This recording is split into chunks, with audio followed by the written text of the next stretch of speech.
Just a heads up, this episode deals with some pretty sensitive issues. So parents, before you listen with your kids, we ask that you listen first. Thanks so much.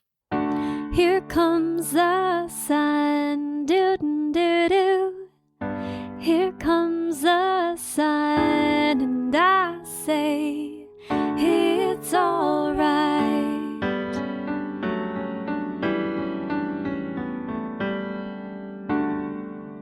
Hello, Fortitude audience. Thank you so much for joining us today. My name is Heather Kittleson, and I am your host alongside my beautiful husband, Amos, who is the co-host. Hi. Hi. Thanks for being here.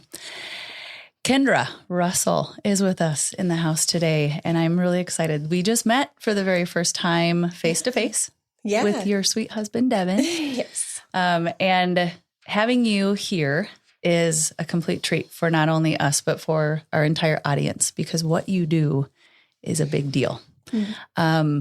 And when my good friend, I think I can do a shout out for Mr. Andrew Siebenborn, who's a lieutenant here in Sioux Falls. When I asked him for a speaker with a specific topic, he reached out to several people, and you were the one person that came back, and he said, "You're just going to love her. I just know it's going to be great." So when we had our first Zoom, I was so excited about you. I got off our Zoom call and I started to cry because this event. You made my wife cry. I'm sorry. Thanks for that. It was tears of just joy because of how God works, how all of those inner webbings of how you are now the speaker at the I AM Fortified event in 6 weeks. I'm just thrilled. So thank you for agreeing to be a part of this and a part of our life, and just being here on the podcast is really cool. Absolutely. I'm so excited. Good. It'll be good. Good. So we're just going to jump in with, I want the audience to just know you. I want them to hear your heart of where you come from. Like what have you done in your life, Kendra? Sure. It's a big question. It is. So again, Kendra Russell. I'm originally from Avon, South Dakota, so a very small town in southeast part of our state. Grew up on a farm, so my parents still farm and my brother farms with them. He has a beautiful family. He's married, has 3 kids, and we're just really fortunate to be close to them and get to see them grow up and be part of their lives. I'm married to my very wonderful husband, Devin. We have a little boy named Liam who's 4, and we have baby girl coming on the way this September. So yeah, we hope she waits until after the event. Yes, 2 weeks after. I'm like, Lord, please keep her warm. Yes. How did you meet Devin? Mutual friends. Okay. Yeah, and I was actually working in the agriculture industry at that time. And Devin is an instructor at Mitchell Technical College in precision agriculture and geospatial tech. So just kind of that's a lot. Very technical. Very technical for farm. Which you normally don't think of a farm as technical, but that's really technical, isn't it? Yeah. That's some cool stuff. Yeah. He's really great at what he does. So it's nice. Good. It's fun. So Devin and you live in Mitchell. You said that you did something before, but because what you're doing now is totally different. Yeah. How did that happen?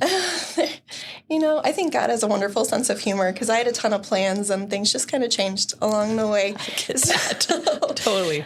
So my background, like my college and schooling experience, is all in environmental technology and environmental management, and a lot of rules and taking care of, our environment and people. And in 2017, my mom actually found a job posting with the South Dakota Division of Criminal Investigation. And she's like, "Hey, I think you'd be really good at this." And what made her think that?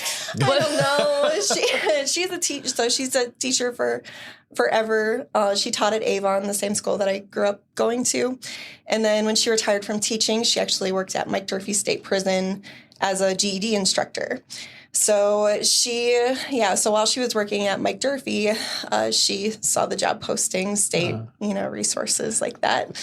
And she's like, "Hey, I think you can use something different in your life, and this might be a good opportunity." That's cute. I know you're a chef, but have you ever thought about physics? Kind of. Just consider that. 2 extremes. Yeah. So, and my mom's always been a really big role model in my life and a great mentor. And So you listened. I did, yes. And she told me the worst I can say is no. And I just kind of went in with that mentality. And almost 7 years later, here I am with the DCI, and it's been great. Yeah. So what's your actual title? So today I'm a digital evidence forensic examiner. And so when I was hired in August of 2017, I was hired as a sworn special agent. So I was a law enforcement officer, sworn and certified. And then this past May, I took a little step back into this digital evidence examiner position. Okay. And, with a growing family, young family, it just met the needs of our family. And I was very fortunate that the DCI was willing to work with me in this spot. So kudos that you recognize that. Yeah. I also just took a step back, and it's beautiful when you can do that and be more available for your family. Yes. So, and you're not here as an agent, as a representative today. That's correct. Right? I'm just here as Kendra. So. You're just here as Kendra. Yeah. So anything that you say is coming from your heart, and it's not representing anything but you. DCI. Yeah. Correct. Not just my opinions. So. I have to throw that out there. Thank you. Okay. One thing that I had said to you when we were on Zoom, I said, so for this vision in this event, that I want all the speakers on stage to be a believer in Jesus Christ, because it is so important that we are steering our young kids and our moms and dads and just everybody in the direction of truth. Mm-hmm. Because we have so much confusion in our world right now, and kids are confused because they're told one thing, seeing a different thing. They're online. Other people are getting involved in their lives that we don't even know about. And it can be really scary. And so the vision of knowing better so that we can do better, not only our kids, but us as parents. How you ended up in this role is, like we just said, it's just crazy. But can you just dig in right away, Kendra? What are some things that you're seeing? What are some things that maybe we just don't know about? Yeah. So I get my role as a special agent and now as a digital evidence examiner is I'm assigned to our Internet Crimes Against Children Task Force. So just like it sounds, we work, investigations are that are facilitated by technology and the internet. And, every day we're more and more connected in this world, whether it be cell phones, our computer, social media accounts, cars, you name it. Like if it connects to the internet, we can potentially, as law enforcement support, get evidence from that. So yes, with young people getting smartphones and their own social media accounts, there becomes, at-risk behaviors that can take place. So we investigate crimes that involve child sexual abuse imagery, possession, manufacture of child pornography. And in the state of South Dakota, you'll hear child pornography because that's how our statutes are written. We're trying to change that nomenclature a little bit just because pornography kind of gives this intent of consent. And when you have children involved in sexual abuse, there's no consent, right? So we call it child sexual abuse imagery. But it's beyond that too. So it can just be sexual exploitation, online enticement. So communications around sextortion are new. Sextortion is a new term, especially for our young males. Sextortion? Sextortion. Okay. Yeah. So what that looks like is typically, again, young males, friend a attractive female account. They start exchanging nudes. And then the female account says they're going to release those nudes if they don't pay $500, $1,000, what have you. Oh. And it's an epidemic. This is huge in our investigations recently, not just in South Dakota, but nationwide. And some of these young men don't know a way out, or they don't feel comfortable or confident having a conversation with parents or law enforcement that they're taking their lives. So these are very serious crimes occurring on the internet just through a simple friend ad. Oh, man. So, yeah. So what advice could you give knowing that this is a thing and our kids say, oh, it's so innocent, right? Because that's what it seems like until it is not. And then you're stuck and then everything goes haywire, right? So what is some precautionary things that you guys see that we as parents and our audience can really start to hone in on? Just be very active and involved. I think, we talk about your kids driving a car, right? You don't just throw them the keys at 14 and say, good luck, we'll see you later, right? We start, teaching our kids to prepare to drive when they're young. When we put them in their car seats and we're like, hey, we're going to buckle up, right? Everybody buckled up. Are we safe? Where to go? We'll check mirrors. We talk about what red, yellow, green lights mean. And it should be the same with the internet. It should be the same with social media, right? So what types of searches, might identify at-risk behaviors. And it's not just, sexual exploitation, but there's also a lot of violence and hate crime and just, other cultural influences that, depending on how you're raised in your home, you might not want your kids to see these things, right? And above all else, we have to protect our hearts and we have to protect the hearts of our kids because you can't unsee these things. You can't unhear them. And if we're not taking an active role on what they're exposed to and what they're seeing or can't be there to help them process that information, they're going to look to the world to process that, or they're going to look to the world to help understand more about that. So active and involved early, right? What's okay? Are we communicating with people online? What's okay to share? Do we share our birthdays or address? Or what's your favorite color? Like, can you tell someone your favorite color is blue? Those are different things. Yeah. Right. Yeah. So, and I mean, kids are getting tablets and even at school, right? Their exposure to this is so early. In their face, nonstop. Right. Yes. So I think just setting those expectations and rules early is super important. And then just being active, right? So if your kid's on the tablet at home, side saddle up, what are they watching? Are they on YouTube? Or can your kids get on the internet at home? Do you have stuff downloaded? Or, are their tablets Wi-Fi enabled? Can you turn that, put them in airplane mode? Or maybe, hey, our discipline is we're going to change the Wi-Fi password every week, and you need to get your chores done before we get the Wi-Fi code. I mean, just little things like that, just to set expectations, or even the amount of time they're spending on a tablet. Maybe we have timers. Maybe we only have tablets in shared family rooms, not in bedrooms. I'm a huge proponent of that. Thank you. So doors open, limited amount of time. Yeah, that's for sure. Yeah. And it's true that young kids, their impulse control isn't fully developed. Their knowing right from wrong isn't fully developed. And here you are giving a 10-year-old the keys to a car and saying, good luck. Right. Hope you don't get in an accident. Right. And the truth is, a 10-year-old driving is going to get in an accident. It's not just an if, it's a win. It's a win, right? Absolutely. Yet we underestimate the impact of these phones. And we're dealing with the peer pressure. So can you speak about the peer pressure side of things? Yeah. Just from family and friends and my friends are on it. So that's the justification. Yeah. Right?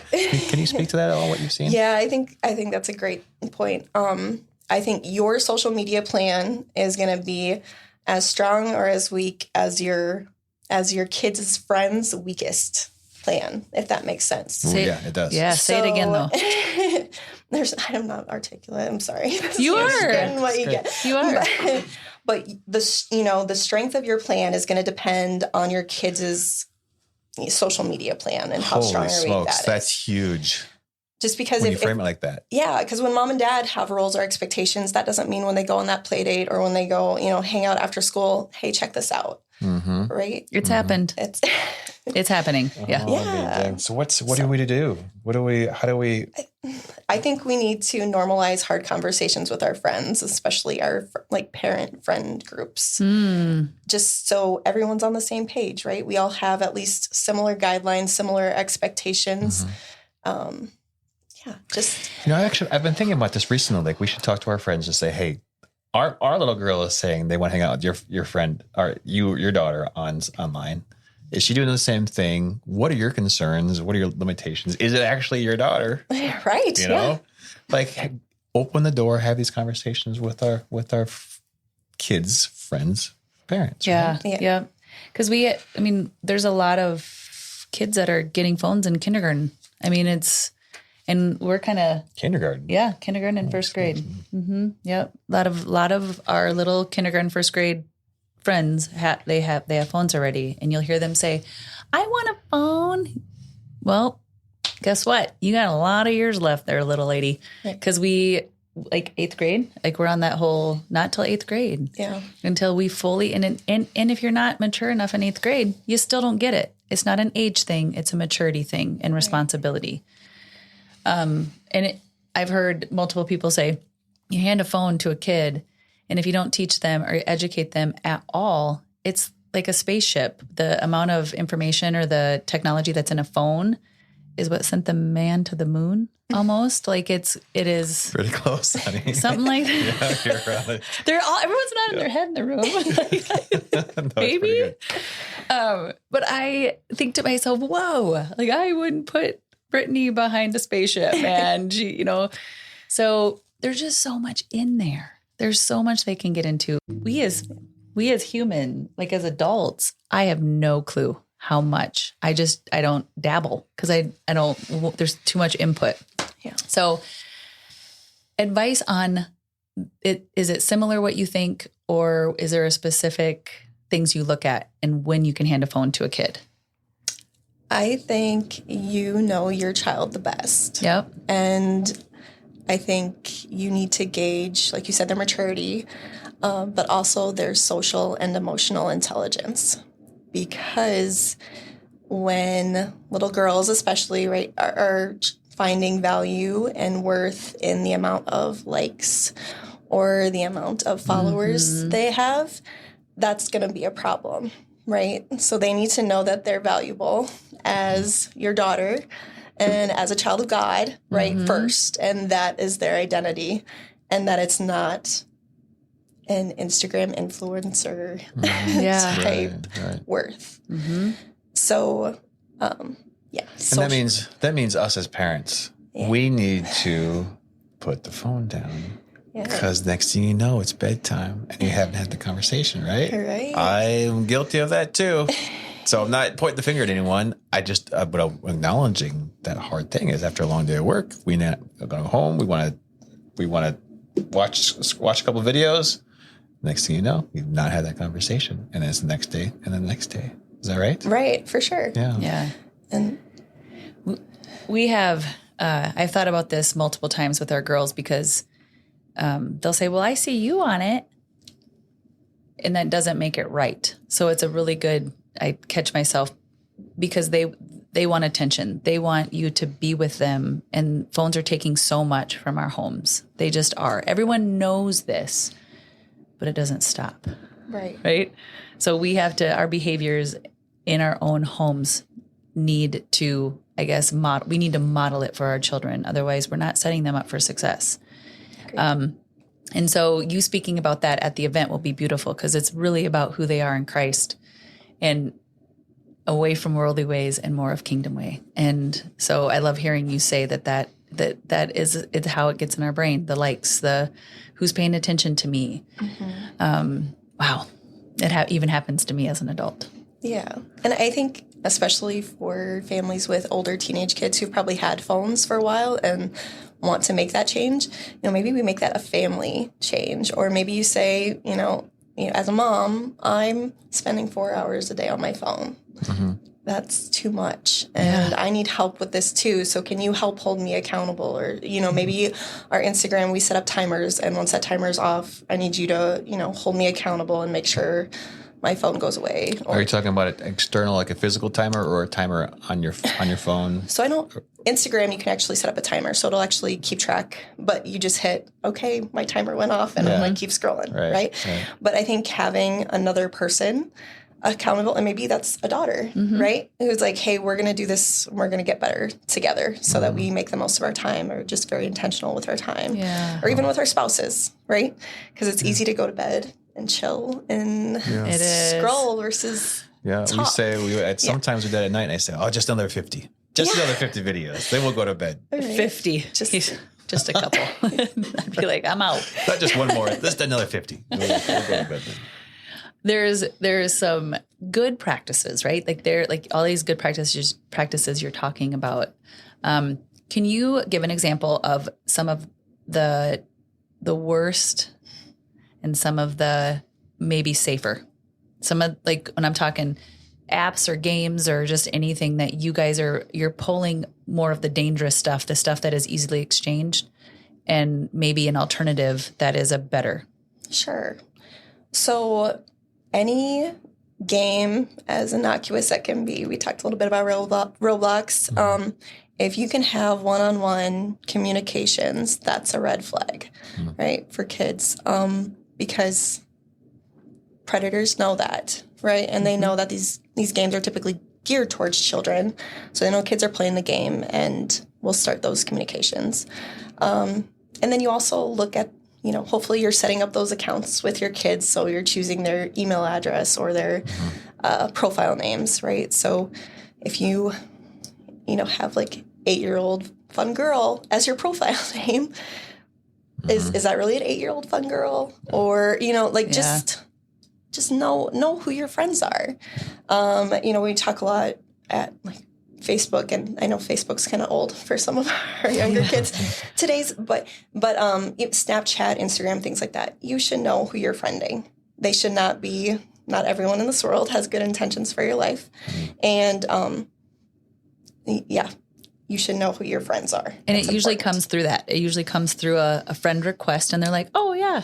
Yeah, or, and I'm not going to pick on any app in particular, but Snapchat has like a quick ad where it's like, oh, your friend so-and-so has this friend. Yeah. So we should be friends too. Yeah. And I've seen quick ad and not end up well. Right. So there was I barely am ever on Snapchat, and I got a friend request and I just hit okay in full frontal nude. Oh, yeah. Just like that within 2 seconds. And I was like, oh my goodness, what just happened? Like I freaked out and felt so dirty. Yeah. But I think I remember going downstairs. I think I told you about it. And then I went down to Jacob's room and I was like, has this ever happened to you? And then I just opened the conversation with my 15-year-old. And I'm like, Jacob, like that can happen to you in a second where you don't, because I had never experienced that before. So it was really good for me to walk through that. And I'm like, I don't even get on Snapchat. So this is like my first time. And all of a sudden I'm watching porn. Like what just happened within seconds? Unintentionally. Yeah. Like it was just it. So that's so scary. Yeah. But now pretend you're 12 and that you've never seen that before. Yeah. And you don't know how to start that conversation with mom or dad. Mm-hmm. Or even if it's, and that happens a ton. So whether it be a picture or even a link to pornography, that's super common in our investigations because they're looking to elicit a response, right? What's the psychological hit to a young adolescent who's maybe prepubescent, maybe right starting it, but I would think some people might go, well, they're young, so there is no psychological impact. Just pass through, they don't get it. What is a psychological impact in just one of those? I think it's huge, right? Because that's new and it's different. And especially kids going through puberty, they might get excited, right? Yes. Yep. And so they might start Googling, looking for more content like that. Mm-hmm. And I mean, it's sad, but not a lot of kids go to mom and dad right away. No, right? It's not like we talk about pornography at the dinner table.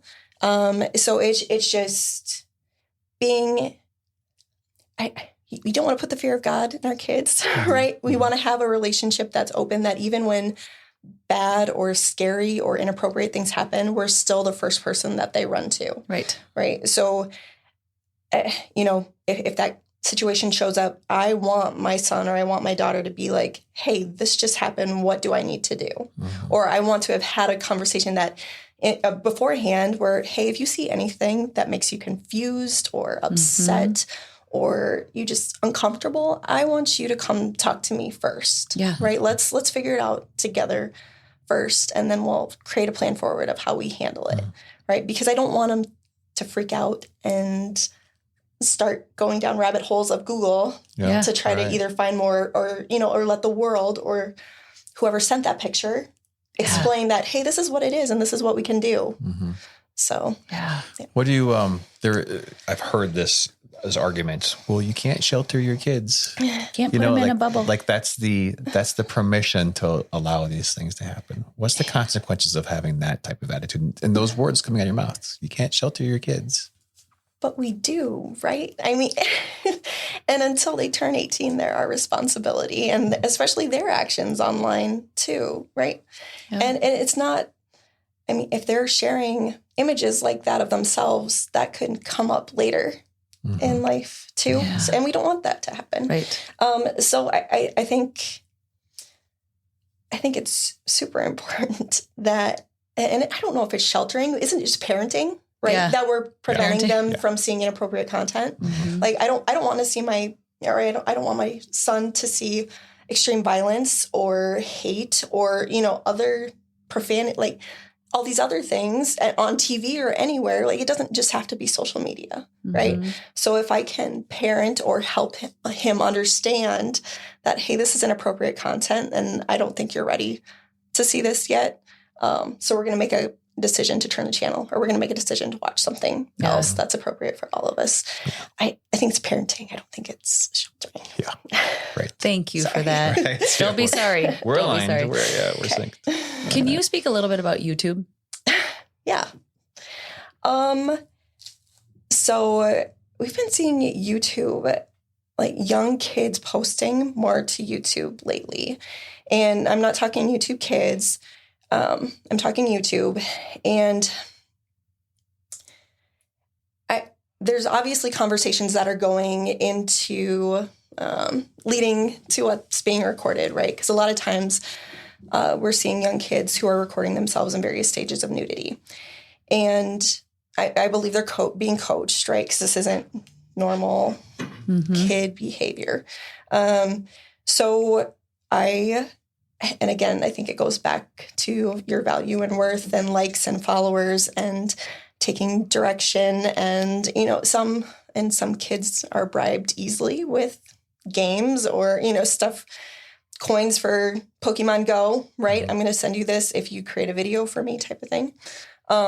So, having experience with YouTube's pretty good about recognizing child sexual abuse content that gets posted and taking it down and creating reports for us as law enforcement to follow up. Oh, that's great to hear. It is, but I would just rather those videos not take place. Yeah. in the first place. Because I've definitely had, we call them parental notifications where, I've had a hard phone call with mom and like, hey, I just saw your son. I think your son posted this video online or on YouTube. She's like, he's 7. I'm like, yeah, and he has, silver and navy trimmed glasses and Batman bed sheets, and you could just feel So it's again closed doors, bedrooms, bathrooms, keep devices out of. It's just a bad mixture. But it's younger and younger kids are being exploited for this type of content. And they know how to create these videos and they know how to post them and they're getting a response. Yeah. Who is it? Just a complete demographic all over of people that are doing the coercing. From women to men, old, young, like who's the predator? Yeah. I think we'd like them to show up in the grungy van that says free candy, right? Or the social media equivalent of that. But they don't. These guys are very charismatic. They know what to say, especially to our young girls, right? To create relationships.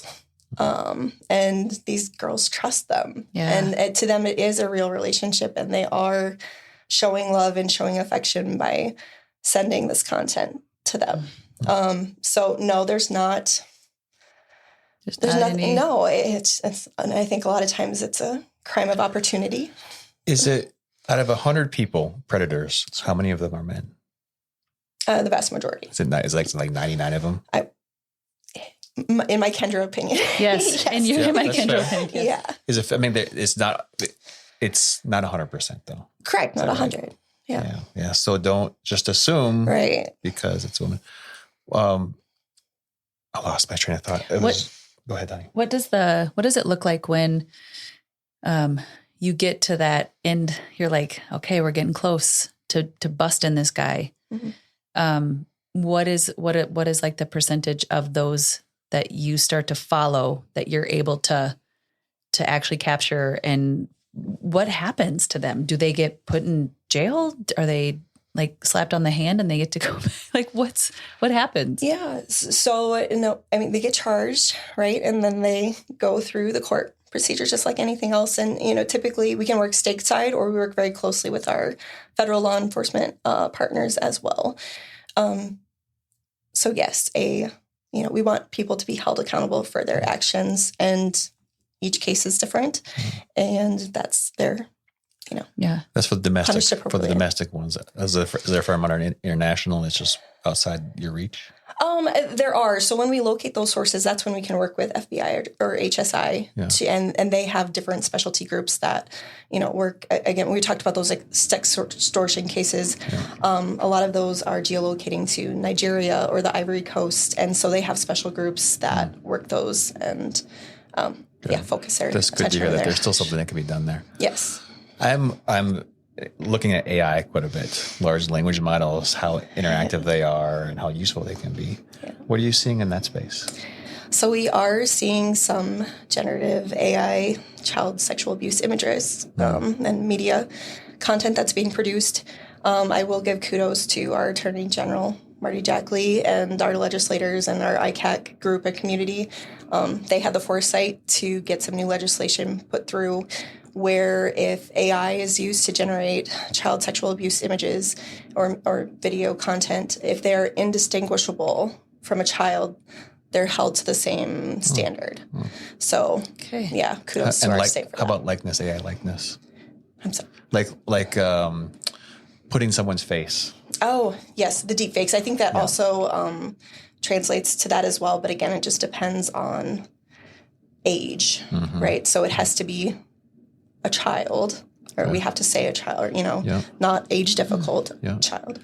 But again, if it's indistinguishable, so if it's black and white, that's probably not going to meet that definition. So it's Are we at the point where we should be not posting our pictures online? Like have our say our kids, sorry, you can't post your picture online because there's a chance to get used against you. Are we there yet? I don't think there's anything wrong with that mentality of holding those images back. Yeah. Yeah. Okay. Because the deep fakes really can be, it doesn't matter if it's out there. Once it's out there, then it's like bad press in a way. And bad press almost never goes away, is it? When you say deep fakes? It's putting someone's face on the likeness of like a nude image or a video, and you can't tell the difference. AI seamlessly makes it look like it's a natural video. And this has happened multiple times. I think I've heard a couple things in the news that a girl's reputation was completely ran through the ringer. And how do you prove it? Yeah. So there are some tools that we can use, but I do want to share too. So if we have young people who have posted, exploitive content online. So if you're under 18, there's a program called Take It Down, which is ran by the National Center for Missing and Exploited Children. And essentially they create a digital fingerprint or a hash value for that image or video file. And then they work with tech companies. So if it's been posted or reposted somewhere else, they'll remove it. Mm-hmm. So that's wonderful for, our kids' imagery. On the adult side of that, right? Because romance scams and revenge pornography is also alive and well, or, this likeness AI. So if those types of images or videos are being shared without your permission, it's called non-consensual intimate imagery. And there's an organization called stopncii.org, and they will remove those as well for adults. That's good to know. know. So over 18. Wow. That's good to know. How about conversational, just chat-wise using AI? What are you seeing there? again, it's a tool, right? The internet's a tool. AI is a tool. I think it's fantastic when used appropriately, right? So we have software tools that have some forms of AI that help us do our jobs more efficiently and better. But just like any tool, it can also be destructive. Right, So, so maybe I'll say what you probably can't say, because I've just read this as public knowledge I'm familiar with, is that AI is very good at detecting tonality and then having decision trees. So it can easily groom automatically while the predator is sleeping, and it does do a very good job of that. So these chat things that you're talking about, it's not just humans.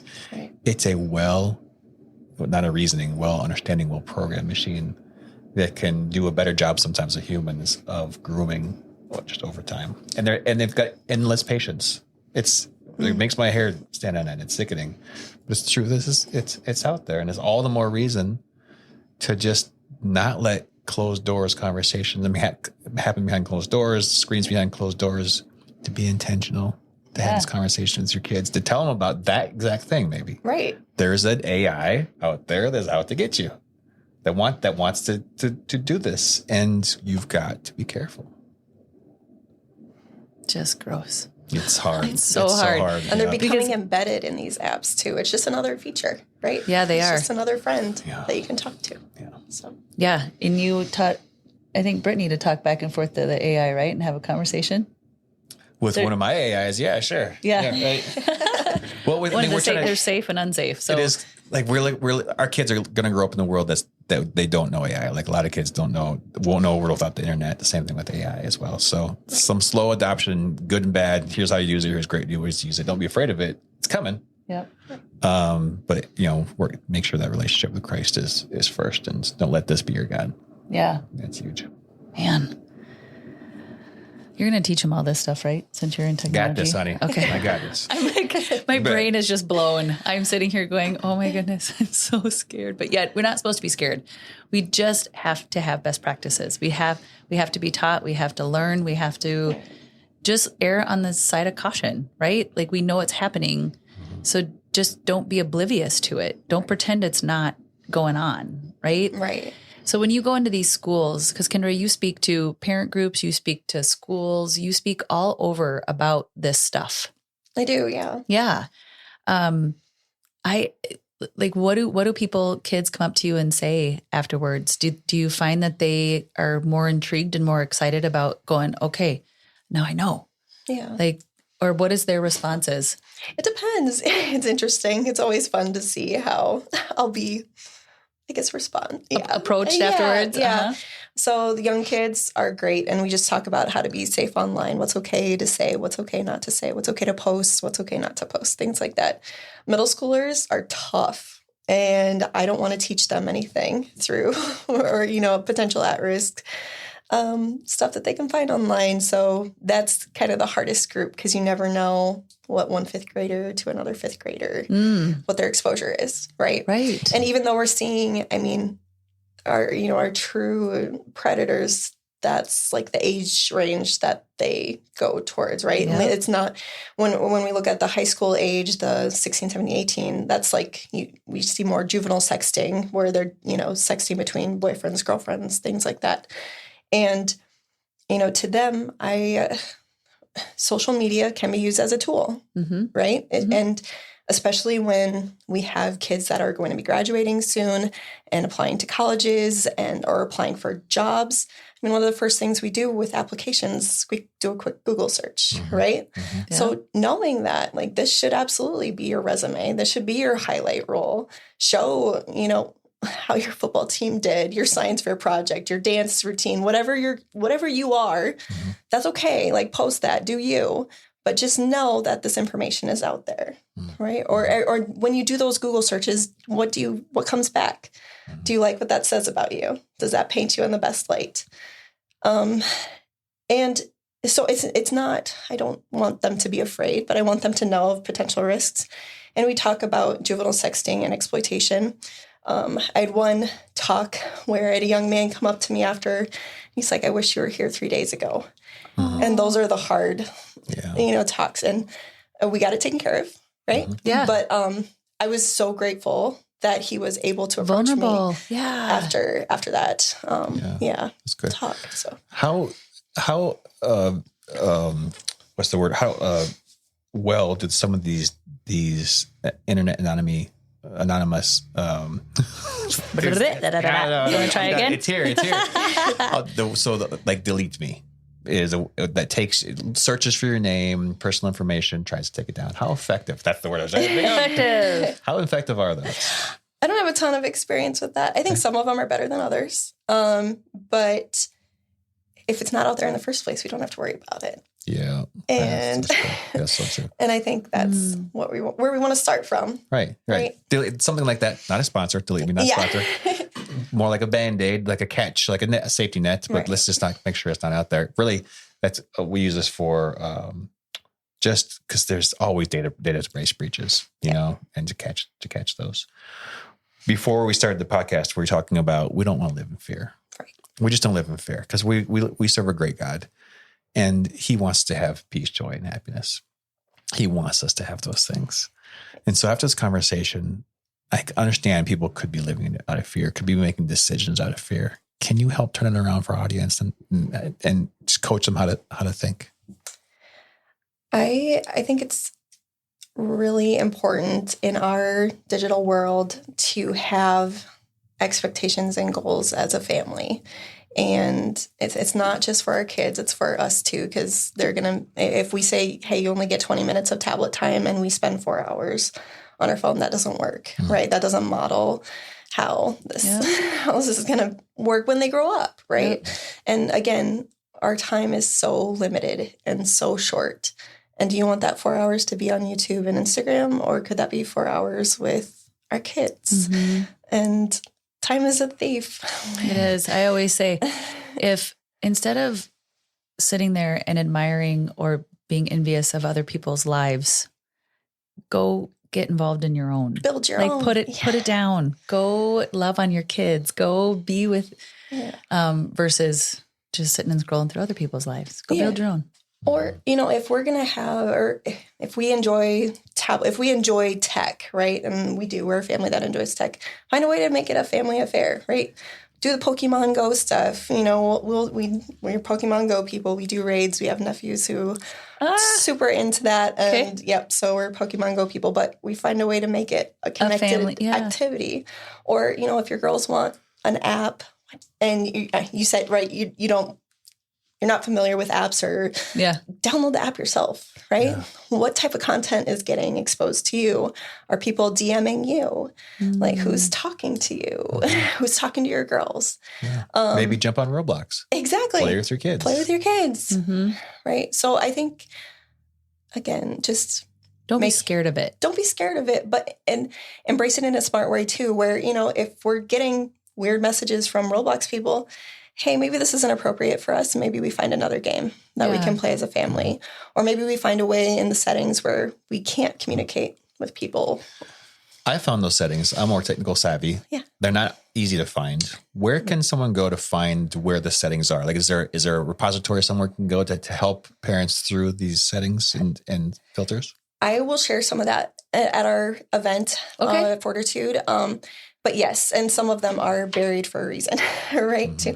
So when you're looking at settings, if they're seeing your location all the time, or if we have those communications that can be one-on-one, setting the time limits, those things are huge, right? If we can minimize the amount of exposure, I think it's best. But Google is your friend in that case. If I want to Google how to, turn on age restrictions on Instagram, Google it and they'll show you. Or Google your app and typically they'll have instructions for how to limit that content for you. You said the L word, location. Yeah. Is it true that you can get a friend request and then that stranger now can knows where your address is? Depends on your settings and which app you're using. But there's a lot of apps that want to know where our location is, right? Because how expensive are these apps that we're downloading? Cheap. Yeah. They're free, right? They're nothing. And that's because we're the commodity. They're monetizing it somehow. Yeah. So we are this alphanumeric person right, identifier, and they're selling our searches, they're selling our location, they're selling, how many times you go to the store, the mall, all of that information. It's a commodity for them. So, yes, watch what these apps are monitoring. So what something could be that's hundreds or thousands of miles away could become very real, very personal. Very quick. Very local. Oh, for sure. Well, and that's just the cameras on our phone are very smart and can contain geolocation coordinates, right? So if I take a picture and I send that picture to someone, whether it be just text message or on an app, and they happen to be a little tech savvy, right? We can throw that into some tools, software tools, and potentially recover those geolocation coordinates. That's a really good point. When you take a picture, if you know how to do it, you can see where the picture was taken. And then if you transmit that file to someone else, that location typically stays in that file, right? Correct. Which then it can easily pull out, find out where that picture was taken. Sorry, honey. I didn't mean I'm trying to scare you here. I can see you're off. Nervous. My heart is going to what our audience is probably thinking right now of like, how, like, where do you even begin? And I'm like, throw it all away. Yeah. Rip the computers out of the walls. It does feel a little helpless. It does. It almost feels like it's too much. Like, what are we to do? But I think we can set limits, right? Or we can choose and be intentional with where we spend that time. Yes, and I will say the one time the phone goes in the bedroom and you miss it, but you thought you had it. You thought you had everything on lockdown, settings were good, everything. You're like, okay, I feel good. But then there's going to be something else that's going to come through. And so we used the Bark app in our house for a while. It got a little bit like ding, ding, ding, ding. So noisy. Jacob's going in the military. He was looking up different like military guns and different things, so it was dinging us nonstop. But what's the best beyond being intentional as a parent? What is something else that you can have another layer of protection with that you think works really well? There are a lot of parental monitoring apps out there, but I will say the best hackers of those apps are going to be your kids. So it's not going to replace a conversation. It's not going to replace your relationship by any means. Yep. So no, it has to be you. Okay. And it's just part of parenting. It's seeing what they're into, seeing what they're a part of. And my mom worked for DOC, right? So shakedowns are a thing, right? So there can be like hey, mom's going to have your phone for the next half hour and I'm just going to do a quick review. Yeah. And we don't do this every Friday at 5, right? We do this randomly. Because at 4:00 they'll be deleting and taking, right? Or you say, hey, we're just not going to be a Snapchat house. We're not going to download that app.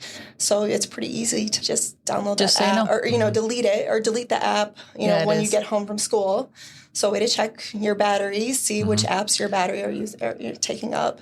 But Mom, all my friends they're gonna think this and that. Mom. Yeah. And? Right. Well, okay. And hopefully if we're having those conversations with our friends, right? The parents of friends, that we're all on the same page and we're gonna find appropriate apps to communicate or ways to communicate. Amos and I have I know we're over time here, so I just want to Amos and I have gone back and forth too because he'll say they need to do a phone check or we need to, and I'm like, oh gosh, now this is going to be a battle. So then I err on let's just not upset the apple cart. Like he's fine. He seems fine. But then like that, and as a husband and a wife in a house, like you have to be on the same page. Right. You have to understand. So biblically speaking, it's like, I look at Amos now and I'm like, go for it. I don't care if he gets upset because this is his literal life. And trauma can be triggered in 2 seconds. Pornography addiction can be triggered. Everything is so fast, so quick that it's like, don't, like for me, I tell myself all the time, be the bad guy. Mm-hmm. Be the bad guy, Heather. You're not his friend. You're here to protect him as his parent. So stop tiptoeing, even though we have had multiple times where he's like, are you kidding, Heather? And I was like, I know, I'm sorry. Okay, be the bad guy, Heather. Be the bad guy. Because it's really hard because parents want to be the friends of their kids and they shouldn't be. They're there to protect them until they're 18 years old. And I've had to do a lot of internal work on that. So I encourage other parents too, like really dig in and it's growth. It's a growing process. It is. Isn't it? Yeah. We weren't born with this knowledge. No, right. This is something our parents didn't have to worry about. Yeah, right. So give yourself some grace. Right. but also step into it. Step into it. Learn and be intentional. Yeah. And when you fall down, pick yourself back up because you have to.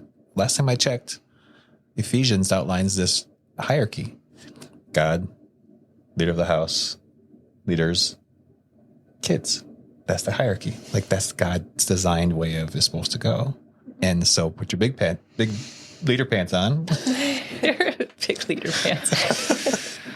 And lead the family. Yeah. Yeah. Lead your kids. And don't be scared of it. Dig in. Right. Yeah. Dig in. Like listen to this podcast. Thank you. Because you're learning. This is a great example of for anybody who's currently listening to this right now. It's like, yes, thank you. You're educating yourself so you know better so you can help teach your kids. So Kendra, you and for everyone who does the job that you do, anybody who is out there protecting, just thank you. Thank you so much for the time, the energy, the effort, the things you have to see and go through is terrible.